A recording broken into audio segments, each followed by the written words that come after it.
President Trump stands behind Steve Bannon's declaration of war on the GOP establishment. Trump's former chief strategist now going after everybody who he sees as a threat to the president's agenda, including Senate Majority Leader Mitch McConnell, who just mended fences with the president earlier today at the White House. Watch. This is not my war. This is our war. And you all didn't start it. The establishment started it. But I will tell you one thing. You all are going to finish it. And let me give a warning to you. Nobody can run and hide on this one. These folks are coming for you. And why are we nationalists?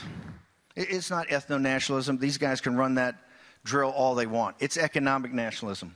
It doesn't matter what your race is, your ethnicity. As long as you're a citizen of this republic, that's what matters. Yeah. Now, Mitch, I don't know if you're watching today. I don't know if you're watching Value Voters or you maybe have your staff.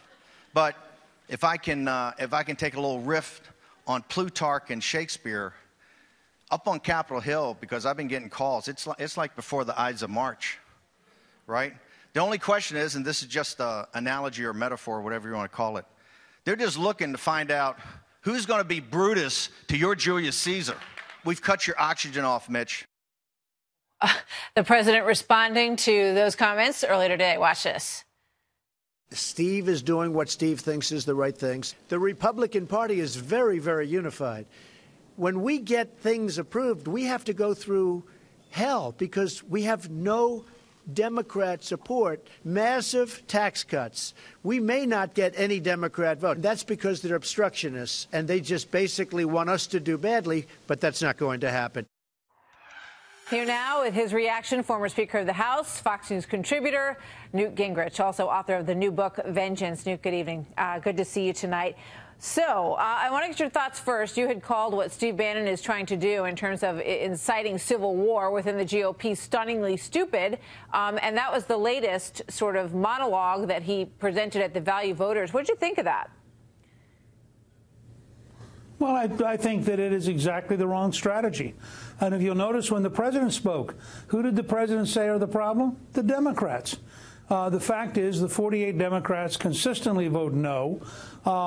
There are 10 Democrats up for election next year in states that President Trump carried. 6 of them are states he carried by big margins. If Steve Bannon would focus his energy and his drive and his fundraising on beating those 6 Democrats, we'd get virtually everything through the Senate. This isn't a problem of personality. This is a problem of numbers. I was a Reagan Republican. Reagan had an 11th commandment: don't speak ill of other Republicans. He learned it by watching Barry Goldwater get attacked by Republicans, leading to a liberal Democratic landslide in 1964.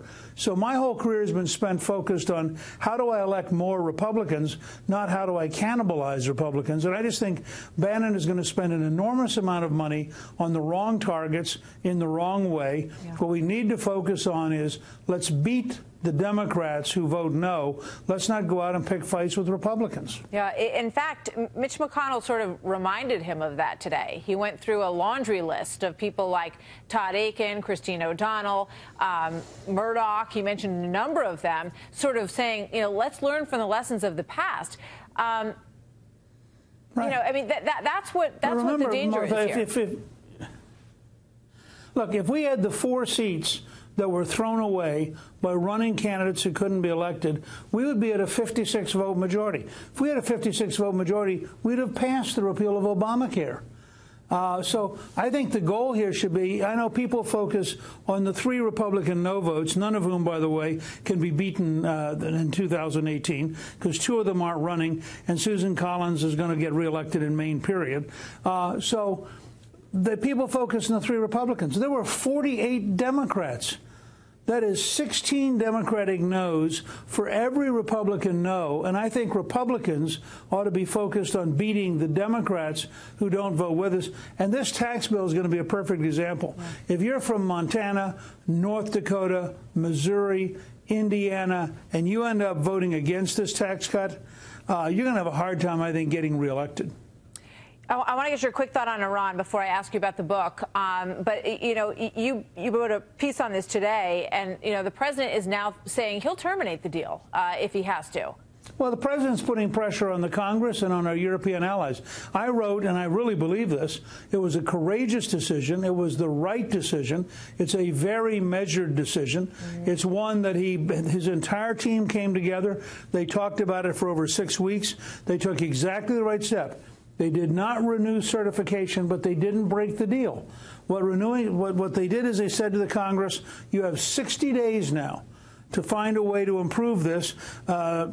Chairman Corker of the Foreign Relations Committee already has a bill which he and Senator Cotton of Arkansas have developed. They're going to bring it forward pretty quickly. I think it's likely that we will see a strengthened position with Iran, and I think that's what we need. Yeah. And I am delighted that the president took this, I think, very challenging and very courageous decision. Big day for your wife as well, Newt.